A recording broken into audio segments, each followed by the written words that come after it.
করতেছিল, তো করতে করতে ওই দুইজন ইমাম মুসলিমের কবর শরীফের মধ্যে ঢুকে গেছে। বলেন না সুবহানাল্লাহ। যাইয়া দেখে যে ইমাম মুসলিম যে রাহমাতুল্লাহি আলাইহি উনি কবরের মধ্যে এইভাবে ঢালান দিয়ে ঘুমিয়ে আছে। কবরের মধ্যে ঢালান দিয়ে কি আছে? শুয়ে আছে। কবরের মধ্যে ঢালান দিয়ে শুয়ে থাকার পরে ওই দুইজন সাংবাদিক ডাক দিয়া বলে, সালাম দিবেন। ও আমার উস্তাদ, প্রিয় উস্তাদ, আপনি সালাম দিবেন। এর মতো অবস্থায় তোমার ঘুম মুবারক ভেঙে গেল। ঘুমটা ভেঙে যাওয়ার পরে তখন বলে, আমি এই জায়গায় কেন, এটা কেন, এটাকে জানি মাটি মাটির মতো লাগতেছে, এটা এমন কেন? তখন ওই দুইজন সাংবাদিক বলে, আপনার ইন্তেকাল হয়ে গিয়েছে। বলেন না সুবহানাল্লাহ।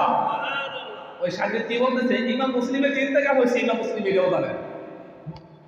আপনারা একটু আন্দাজ করেন যে ইমাম মুসলিম আমার নবীর প্রেমে কেমন পাগল ছিল, আমার নবীর হাদিস নিয়ে কেমন গবেষণা করতেছিল, যে উনি যে মারা গেছেন, ওনার যে ইন্তেকাল হয়েছেন, ওনার এই খেয়াল নাই, এই খেয়াল নাই। তো তখন উনি ওই সাংবাদিকরা বলতেছে যে আপনার তো ইন্তেকাল হয়ে গেছে, আপনি এখন কবরের মধ্যে আছেন।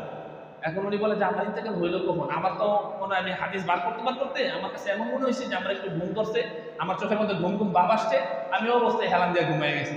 তখন তার সাংবাদিকরা বলে যে, ও আমার প্রিয় উস্তাদ, আপনি শোনেন, যখন আপনার কাছে এক বল খেজুর আসছিল, আপনার কি মনে আছে? বলে, হ্যাঁ আমার মনে আছে।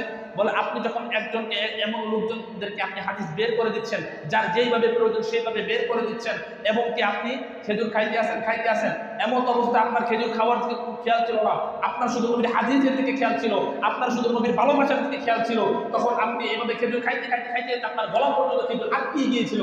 আটকে যাওয়ার পর আপনার নিঃশ্বাসটা বন্ধ হয়ে গেছে। আপনার নিঃশ্বাসটা কি হয়ে গেছে? বন্ধ হয়ে গেছে। ওই অবস্থায় আল্লাহ রাব্বুল আলামিন আপনাকে কবুল করে নিয়েছেন। দেখেন ইমাম মুসলিম কেমন ব্যক্তি, যার সাধারণ একটা সামথিং উদাহরণ আমি দিলাম, যে যিনি মারা গেছেন এটাও উনি বলতে পারে না। তাদের মরণটা কত সহজ, তাদের মরণটা কি কত সহজ।